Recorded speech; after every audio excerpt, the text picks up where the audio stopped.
Hello students, today we will discuss the topic Michelson interferometer.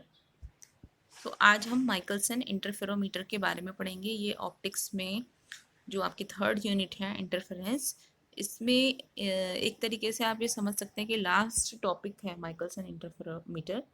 Last topic नहीं है, sorry, last topic तो आपका fabric interferometer है। इससे पहले आपका एक टॉपिक ये रहता है माइकलसन इंटरफेरोमीटर। और माइकलसन इंटरफेरोमीटर में भी आज हम इसमें केवल देखेंगे फॉर्मेशन ऑफ फ्रिंजेस, कि फ्रिंजेस की जो फॉर्मेशन होती है माइकलसन इंटरफेरोमीटर में वो किस तरीके से होती है। ठीक है, तो माइकलसन इंटरफेरोमीटर जो ये इंस्ट्रूमेंट है, या हम कह सकते हैं, हाँ, ये इंस्ट्रूमेंट जो माइकलसन साइंटिस्ट थे उनके द्वारा बनाया गया ये इंटरफेरोमीटर था।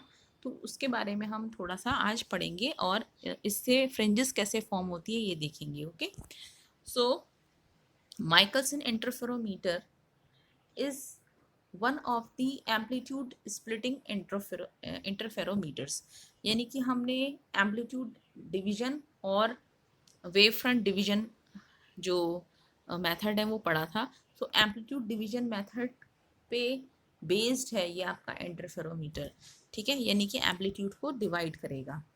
ठीक है, so Michelson interferometer is one of the amplitude splitting interferometer that utilise the arrangements of mirrors and beam splitters, जिसमें कि जो ये पूरा इंटरफेरोमीटर की जो फ्रिंजेस, मतलब इसमें जो फ्रिंजेस हमें मिलती हैं वो किस पे बेस्ड हैं? केवल और केवल arrangement of the mirrors and beam splitters, arrangement of beam splitters and mirrors के ऊपर ये बेस है पूरा। इसमें जो हमें रिजल्ट मिलता है, यानी कि जो फ्रिंजेस फॉर्म होंगी। ओके, सो कंस्ट्रक्शन इसका देख लेते हैं हम। कंस्ट्रक्शन कैसा है, यहाँ पर आपको दिख रहा है एक ये सोर्स है, ये एक्सटेंडेड सोर्स है, obviously extended source, this is extended source. Okay, this is extended source, this is mirror M1, this is mirror M2. okay, this is a plate P and this is a parallel plate Q. अब इसमें हम देखेंगे beam splitter और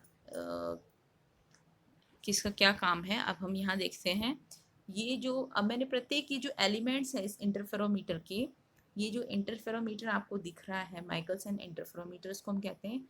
इसमें ये जो सारे M1 M2 P Q T, ये क्या है? एलिमेंट्स है। ये T जो है वो टेलीस्कोप है। ठीक है, ये सारे जो है क्या है आपके एलिमेंट्स हैं। तो इन एलिमेंट्स के बारे में हम पढ़ेंगे कि ये एलिमेंट्स क्या क्या हैं। यहाँ पर आप डिटेक्टर या टेलीस्कोप जो भी है ये आप देख सकते हो। यहाँ पर क्या लगाएंगे हम, यहाँ पर डिटेक्टर जो होगा। ठीक है, मतलब टेलीस्कोप यहाँ पर लिखा हुआ है, बट जो डिटेक्टर भी, आप अगर कहीं किसी बुक में डिटेक्टर भी लिखा होगा तो उसका मतलब यही है, यानी यहाँ पर हमें फ्रिंजेस मिलेंगी। ठीक है, फ्रिंजेस फॉर्म होंगी। ओके, या इसको हम एक और चीज़ कह सकते हैं, फील्ड ऑफ व्यू। ठीक है, फील्ड ऑफ व्यू भी कह सकते हैं। ओके, सो पी जो है यहाँ पर वो क्या है? पी इज, ये पी प्लेट देख रहे हैं आप, ये वाली P, this is the half silvered glass plate. ये क्या है? हाफ सिल्वर्ड ग्लास प्लेट है, यानी कि पार्शली सिल्वर्ड बोल सकते हैं हम इसे, पार्शली सिल्वर्ड ग्लास प्लेट है। सिल्वर की जो कोटिंग होती है ना मिरर्स में, ठीक है, कोई वाली जो सिल्वर है वो इस प्लेट पे उस सिल्वर की कोटिंग हो रखी है, बट पार्शली कोटिंग हो रखी है। ठीक है, एंड ग्लास प्लेट है ये। Okay, so half silvered glass plate है ये। ठीक, ये P, and this is inclined at an angle 45 degree with incident light. ये जो इंसिडेंट लाइट है, यहाँ से सोर्स से इंसिडेंट होगी लाइट, तो इसके साथ ये जो प्लेट पी है, ग्लास प्लेट पी, ये एंगल बनाती है 45 डिग्री का। ये वाला जो एंगल है ये 45 डिग्री का एंगल है। ठीक है, and Q is the transmitted light. Q क्या है? Q क्यू का क्या काम है? क्यू भी एक क्या है? ग्लास प्लेट है। This is also a glass plate. ठीक है, और इसका काम क्या है कि ट्रांसमिटेड जो लाइट होगी इस प्लेट पी से जो ट्रांसमिट हो रही है लाइट, वो लाइट पास होगी इस क्यू से। ठीक है, इस क्यू से पास होगी, and through this another glass plate of equal thickness, another glass plate of equal thickness and parallel to P। अच्छा, ये मैंने इसी के लिए लिखा हुआ है कि जो ट्रांसमिटेड लाइट होगी वो इससे ये इसमें ऐसा लिखा हुआ है मैंने कि जो इंसिडेंट लाइट होगी वो यहाँ से ट्रांसमिट होगी और एक पैरेलल प्लेट, इसके P के पैरेलल एक दूसरी प्लेट है Q, इससे पास होगी। ठीक है, और इसकी थिकनेस दोनों की थिकनेस इक्वल है, तो इक्वल थिकनेस की एक और प्लेट है जो कि P के पैरेलल है, जिससे कि ट्रांसमिटेड लाइट जो है वो क्या होगी, पास होगी। ओके, एंड इसको हम एक और नाम भी कहते हैं, इस Q प्लेट को हम कहते हैं कंपनसेटिंग।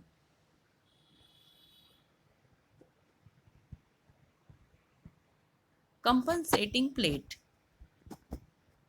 ठीक है, तो इस Q प्लेट का नाम है कंपनसेटिंग प्लेट। ओके, अच्छा, ये M1 और M2 क्या है? देखो, M1 और M2 मैंने बताया था आपको मिरर हैं, बट इनमें एक चीज और है कि ये जो M1 मिरर है, M1 mirror, this M1 mirror is movable mirror. ठीक है, ये जो M1 मिरर है, this M1 mirror is movable. Okay, so M1 mirror जो है वो मूवेबल मिरर है और M2 मिरर जो है वो फिक्स है। Okay, just a minute. M1 mirror is fixed and M2 mirror is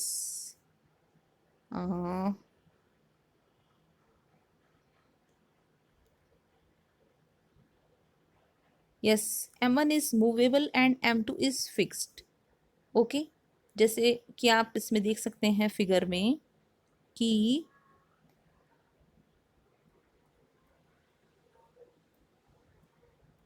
yes, this M1 is this M1 is fixed, this M1 is movable and M2 is fixed। so M1 को हम क्या कर सकते हैं, move कर सकते हैं। ठीक है, M1 को हम आगे पीछे मूव कर सकते हैं, M2 को नहीं कर सकते हैं। ठीक है, अच्छा, अब ये जो आप एक यहाँ पर M2 डैश देख रहे होंगे, ये M2 डैश अभी हम देखेंगे ये M2 डैश क्या है। ओके,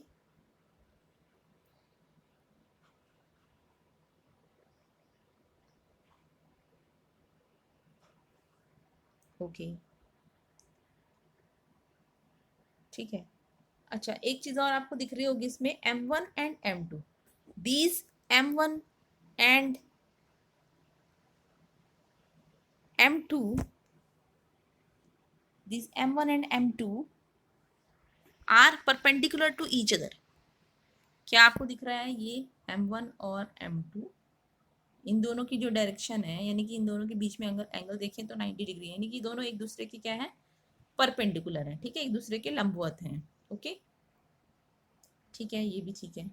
नाउ दी वर्किंग, अब इसके हम वर्किंग देखेंगे कि कैसे जो है इसमें फ्रिंजेस फॉर्म होती हैं। Okay, so light is coming from the source is made parallel by using a convex lens। अब वैसे तो हमने ये एक सिंपल सा डायग्राम बना रखा है, बट होता क्या है इसमें, हमेशा यहाँ पर जो है सोर्स को फोकस करने के लिए या पैरेलल बनाने के लिए, बीम्स को पैरेलल बनाने के लिए लाइट सोर्स के पास एक कॉन्वेक्स लेंस भी लगा होता है। यानी कि यहाँ पर एक कॉन्वेक्स लेंस लगा होता है, जिससे कि ये जो बीम्स हैं, ये जो लाइट की जो बीम, क्योंकि सोर्स से तो हमारी इस तरीके से लाइट आएगी सारी डायरेक्शन में, तो वो क्या करेगा, इसको, ये जो कॉन्वेक्स लेंस है इनको क्या करेगा, पैरेलल करेगा इन रेज को। ठीक है, so light coming from the source is made parallel by using a convex lens, falls on plate P।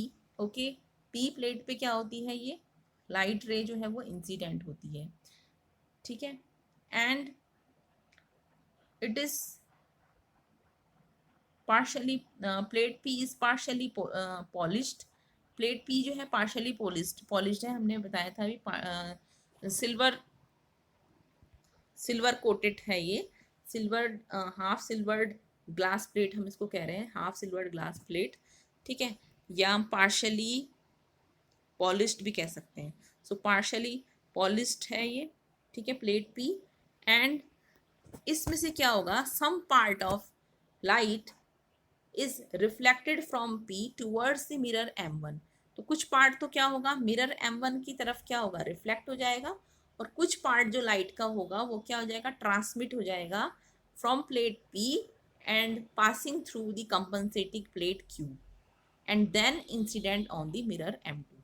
ठीक है, तो कुछ पार्ट इसमें आप देख सकते हो, लाइट का कुछ पार्ट तो क्या होगा, इस मिरर पे, ये सॉरी इस प्लेट P पे इंसिडेंट होने के बाद कुछ पार्ट यहाँ रिफ्लेक्ट हो जाएगा, ये वाला जो एरो है रिफ्लेक्ट हो जाएगा, ठीक है, और कुछ पार्ट ट्रांसमिट हो जाएगा किसके थ्रू, इस Q प्लेट के थ्रू, और कहाँ इंसिडेंट होगा, इस मिरर M2 पे।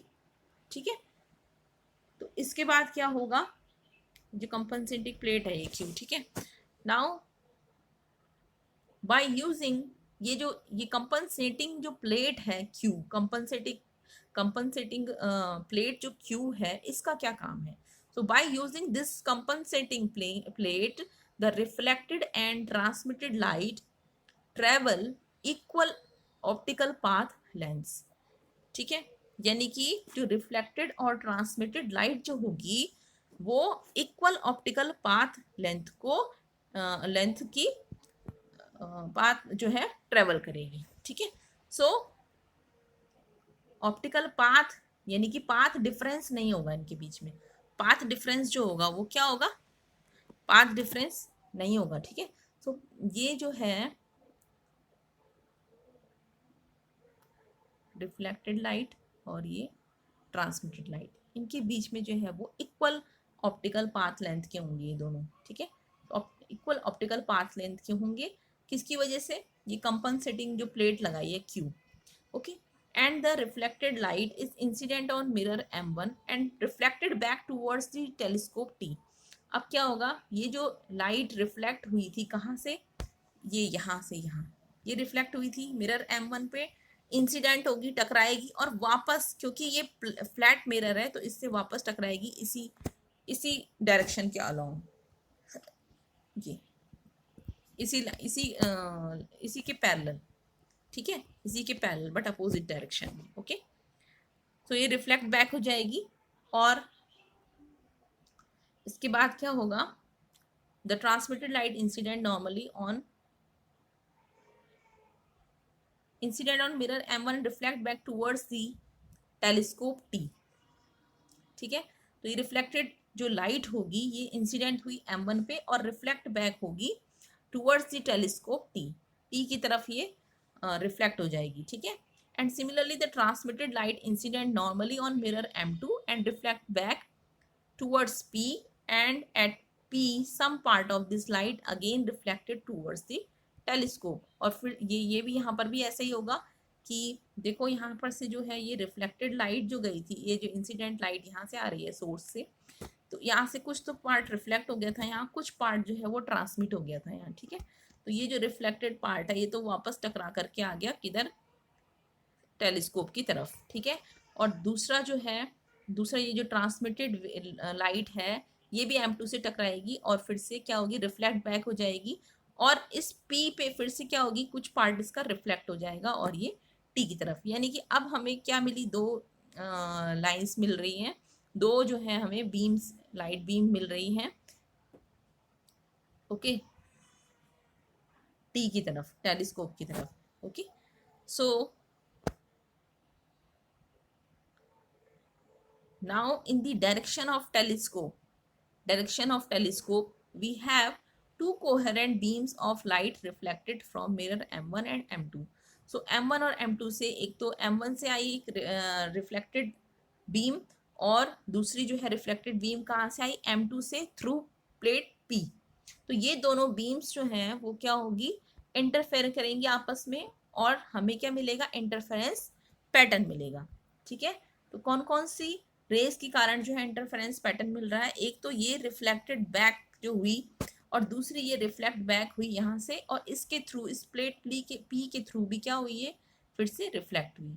ठीक है, तो ये वाली लाइट और ये वाली लाइट, ये दोनों, इन दोनों की वजह से ये वाली बीम आई जो एक, और एक बीम ये जो आई, इन दोनों की वजह से हमें क्या मिल रहा है, एक इंटरफेरेंस पैटर्न हमें यहाँ ऑब्जर्व होगा, ठीक है। Now formation of fringes. So क्योंकि देखो फ्रिंजेस का जो फॉर्मेशन होता है वो कैसे होता है, बिकॉज M2 जो है वो क्या है, फिक्स है, ठीक है। M1 तो क्या है, मूवेबल है, और M2 क्या है, फिक्स है। So a virtual image is formed of M2 in the field of view M2 dash. एक M2 डैश यानी कि M2 मिरर की, M2 मिरर फिक्स है हमारा, ये वाला मिरर क्या है, ये फिक्स्ड है, ठीक है। तो इस M2 मिरर की क्या बनेगी, एक इमेज बनेगी इन द फील्ड ऑफ व्यू, ठीक है। यहां से देखेंगे हमें तो हमें एक इमेज दिखेगी इस मिरर की, ओके। वो इमेज क्या है, M2 डैश, क्योंकि M2 मिरर है इसलिए हमने M2 डैश मान लिया इसको, ठीक है। और M1 तो मूवेबल है बट M2 फिक्स है, तो उसकी हमें एक मिरर इमेज दिखेगी, ठीक है। And hence we can consider that interference fringes are now formed due to light reflected from the surface of the air film।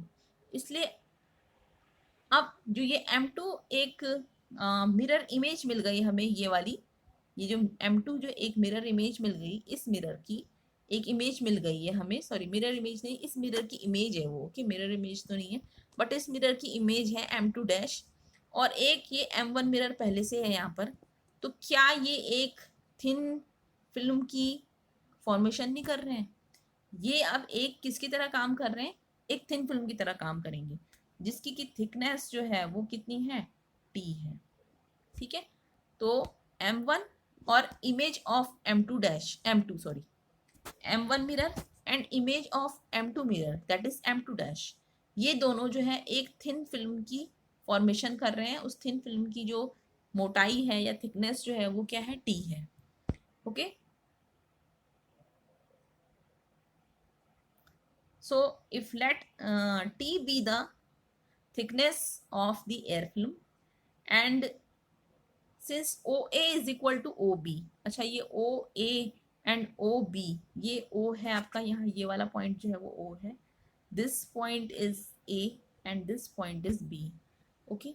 so OA is equal to OB, क्योंकि optical path length जो है मैंने अभी बताया था, क्योंकि हम compensating जो प्लेट लगा रहे हैं क्यू, उसकी वजह से क्या होगा, जो ऑप्टिकल लेंथ है, पाथ लेंथ है, वो दोनों के लिए क्या होगी, मिरर M1 और M2 के लिए, दोनों के लिए क्या होगी, इक्वल होगी। किसकी वजह से हो रहा है, ये क्यू प्लेट जो लगाई, कंपनसेटिंग प्लेट, तो कंपनसेटिंग प्लेट की वजह से ये OA जो होगा वो क्या हो जाएगा, OB के इक्वल हो जाएगा। सो बिटवीन दी, तो जो पाथ डिफरेंस होगा, path difference between the two rays, तो अब जो है पाथ डिफरेंस देखो इन दोनों रेज की वजह से तो नहीं था, लेकिन यहाँ पर एक पाथ डिफरेंस किसकी वजह से क्रिएट हो रहा है, इस एयर फिल्म की वजह से, ये एयर फिल्म है जो, ठीक है, क्योंकि OA और OB तो बराबर थे, ठीक है, बट यहाँ जो एक हमारे पास एक क्या क्रिएट हो गया, थिन फिल्म क्रिएट हो गई है। तो इस थिन फिल्म की वजह से जो है एक पाथ डिफरेंस क्रिएट हो जाएगा, और थिन फिल्म की वजह से जो पाथ डिफरेंस क्रिएट होता है वो हमें पता है कितना होता है। तो पाथ डिफरेंस जो होता है थिन फिल्म की वजह से वो होता है delta is equal to 2t, okay. So delta is equal to 2t, this is equation first, okay. Now condition for maxima, maxima जो है हमें कब मिलेगा, जब ये पाथ डिफरेंस यानी कि delta is equal to 2t जो होगा वो किसके इक्वल होगा, n लैम्डा के इक्वल होगा, ठीक है। और if movable mirror M1 moved by a distance x, अच्छा अब मैं क्या करूं कि अगर इस मिरर को, इस मिरर को, ये क्योंकि मूवेबल है M1 मिरर, ठीक है, इसको मैं ऐसे भी खिसका सकती हूँ नीचे, और ऊपर के डायरेक्शन में भी खिसका सकती हूँ, तो अबव और बिलो दोनों डायरेक्शन में मैं इसको आगे पीछे कर सकती हूँ। तो अगर सपोज M1 को जो है हम x डिस्टेंस से मूव करें, ठीक है, so if movable mirror M1 is moved by a distance x, तो फ्रिंजेस का क्या होगा, फ्रिंज भी शिफ्ट हो जाएगी, ठीक है। तो fringes are shifted by the capital N number. Okay, क्योंकि हमने किसको किया, फ्रिंज को, सॉरी मिरर M1 को मूव किया, इस मिरर M1 को मूव किया सपोज ये इस डायरेक्शन में, ठीक है, और अब ये से M1 जो है वो यहाँ पर आ गया है, ये M2 डैश तो यहीं पर ही है, ये फिक्स है ना M2 डैश, M1 ये आ गया, और ये इस वाली डिस्टेंस, ये सपोज ये डिस्टेंस जो है वो x डिस्टेंस है, तो जो टोटल थिकनेस हो गई अब फिल्म की वो कितनी होगी, t प्लस एक्स, क्योंकि ये पहले से t था, ठीक है, तो t प्लस एक्स जो है उसकी थिकनेस हो गई। तो अब हम t की जगह पे हम लिख सकते हैं t प्लस एक्स, ठीक है, और फ्रिंजेस भी जो है वो शिफ्ट हो गई है कैपिटल N से। सो हम लिख सकते हैं इस इक्वेशन में, जो इक्वेशन फर्स्ट है, तो इक्वेशन फर्स्ट में अगर मैं t की जगह पे t प्लस एक्स रख दूँ, ठीक है, और सॉरी इस इक्वेशन में, इस इक्वेशन फर्स्ट से हमारे पास ये जो कंडीशन आई फॉर मैक्सिमा की, इस इक्वेशन में रख दूँ अगर मैं t की जगह पे t प्लस एक्स और n की जगह पे रख दें n plus capital N, then I will have 2t plus x is equal to m plus capital N into lambda n plus capital N। Okay, so 2t plus ये हो जाएगा आपके पास कितना, 2t plus 2x is equal to n lambda plus capital N lambda, ठीक है, और ये जो 2t की वैल्यू है वो इक्वेशन फर्स्ट से देखो कितनी है, n लैम्डा है, तो 2t equals to n lambda मैंने पुट कर लिया, 2t equals to n lambda, ये देखो 2t, सॉरी इक्वेशन फर्स्ट नहीं है, इक्वेशन ये वाली इक्वेशन का नाम नहीं दिया मैंने, sorry, 2t equals to n lambda से, ठीक है, तो ये इक्वेशन, ये 2t equals to n lambda जो है यहाँ पर पुट कर लेंगे हम, यहाँ पर 2t equals to n lambda plus 2x plus n lambda plus capital N lambda, so n lambda से n लैम्डा कैंसिल हो जाएगा, तो 2x इज इक्वल टू आ जाएगा आपके पास capital N into lambda. So lambda can be determined by 2x upon capital N। Okay, तो अगर हमें x पता है, कैपिटल N पता है, तो हम लैम्डा वेवलेंथ निकाल सकते हैं, ठीक है। नाउ अगर ये कब था, हमें जो फ्रिंजेस जो है अब मिल रही हैं, बट हमारी जो M1 और M2 मिरर हैं दोनों, वो क्या है, परपेंडिकुलर है। ये जो M1 मिरर है और M2 मिरर है, ये और ये दोनों आपस में क्या है, परपेंडिकुलर है, ठीक है, बट अगर इन M1 और M2 को क्या कर दें, अच्छा ये जो M1 और M2 हैं जब परपेंडिकुलर हैं तो ये M1 और M2 डैश क्या होंगे, पैरेलल होंगे, ठीक है, जब M1 और M2 जो है मिरर वो पैरेलल, वो सॉरी वो परपेंडिकुलर हैं, तो M2 की जो इमेज है, M2 मिरर की जो इमेज है, यानी कि ये M2 डैश और M1 मिरर, ये दोनों क्या है, आपस में पैरेलल हैं, ठीक है, जब M1 और M2 आपस में क्या है, परपेंडिकुलर हैं, तो M1 और M2 डैश यानी कि इमेज M2 इसकी M2 की इमेज, ये दोनों आपस में क्या है, पैरेलल है, ठीक है, तो तब जो हमें फ्रिंजेस मिलती हैं वो कैसी फ्रिंजेस मिलती है, सर्कुलर फ्रिंजेस, ठीक है। So in this case the film between M1 and M2 dash is of equal thickness, तो M1 और M2, क्योंकि M1 और M2 डैश जो है, ये M1 है और M2 डैश है, ये दोनों पैरेलल है, यानी कि यहाँ पर भी थिकनेस T है, तो यहाँ पर भी थिकनेस T है और यहाँ पर भी थिकनेस T है, ठीक है, हर जगह थिकनेस T है, इसका मतलब ये जो फिल्म है वो है किसकी, इक्वल थिकनेस की। So in this case fringes of equal inclination, fringes of equal inclination यानी कि हेडिंजर फ्रिंजेस हमने पढ़ा था ना, फ्रिंजेस ऑफ इक्वल इंक्लाइनेशन में हमें कौन सी फ्रिंजेस मिलती हैं, हेडिंजर फ्रिंजेस भी हम उनको कहते हैं, सर्कुलर फ्रिंजेस होती हैं वो। So these fringes are observed when M1 is perpendicular to M2, or we can say that M1 is parallel to the image of M2, ठीक है, तो M2 की इमेज क्या है, M2 dash, then M1 is parallel to M2 dash, so if M1 is parallel to M2 dash, the film is what, of equal thickness, ठीक है, और film जब इक्वल थिकनेस की होगी तो फ्रिंजेस हमें मिलेंगे कौन से, इक्वल इंक्लाइनेशन के, और उनको हम कहते हैं हेडिंजर फ्रिंजेस, ठीक है, और हेडिंजर फ्रिंजेस कैसी होती है, सर्कुलर शेप की। सो हेडिंजर फ्रिंजेस मिलेंगी हमें, ठीक है। बट अगर M1 और M2 एग्जैक्टली परपेंडिकुलर ना हुए, ठीक है, M1 और M2 जो है वो एग्जैक्टली परपेंडिकुलर ना हुए, तो सपोज M1 M2 को जो है हम क्या कर दें, M1 M2 को जो हमने परपेंडिकुलरली प्लेस किया है उसको परपेंडिकुलर प्लेस ना करके थोड़ा सा टिल्ट कर दें, इस तरीके से कर दें या ऐसे कर दें, ठीक है। तो कैसे भी कर सकते हैं या कितने भी डिग्री के एंगल पे। अगर M1 और M2 के बीच में परपेंडिकुलर 90 डिग्री ना हुआ तो क्या होगा, then shape of the air film तब इस तरीके की शेप होगी। देखो अगर हम M2 की डायरेक्शन को M2 को जो है M1 के परपेंडिकुलर ना करके कुछ अलग डायरेक्शन में रख रहे हैं, तो M2 की जो इमेज होगी वो भी तो इसके पैरेलल नहीं होगी, M1 के पैरेलल नहीं होगी, ठीक है। वो कैसी होगी, कुछ इस तरीके से हो सकती है, या तो ऐसे,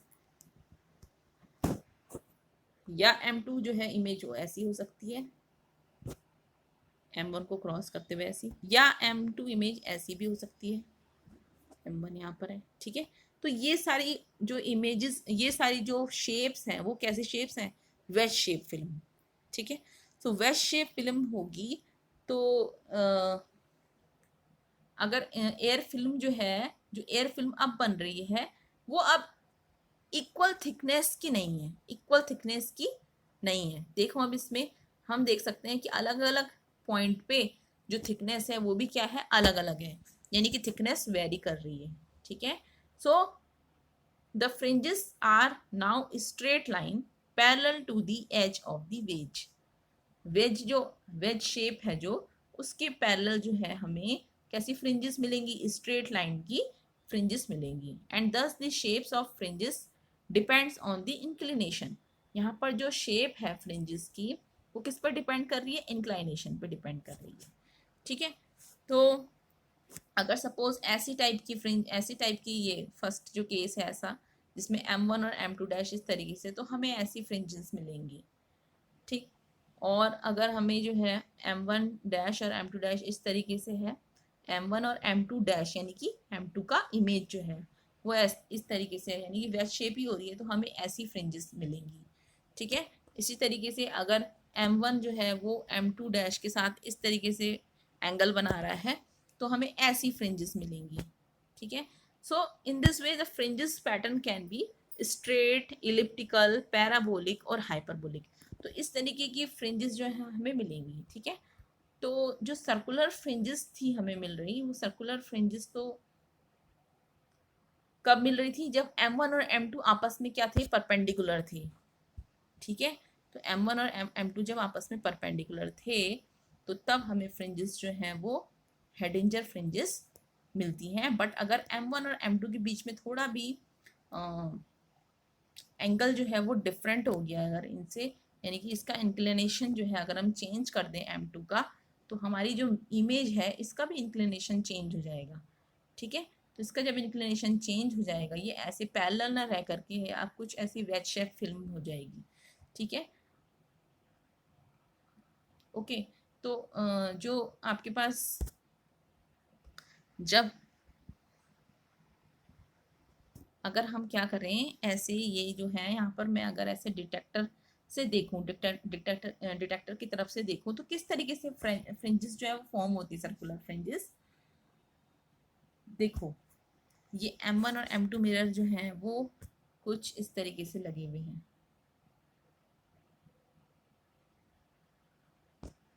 M1 और M2 डैश, ठीक है। ये M2 डैश है सपोज, और ये M1 एक स्ट्रेट लाइन के अलोंग दिखा रही हूँ मैं इसको। एक मिनट, यहाँ पर नहीं बनेगा, ये यहाँ पर बना सकते हैं ऐसे,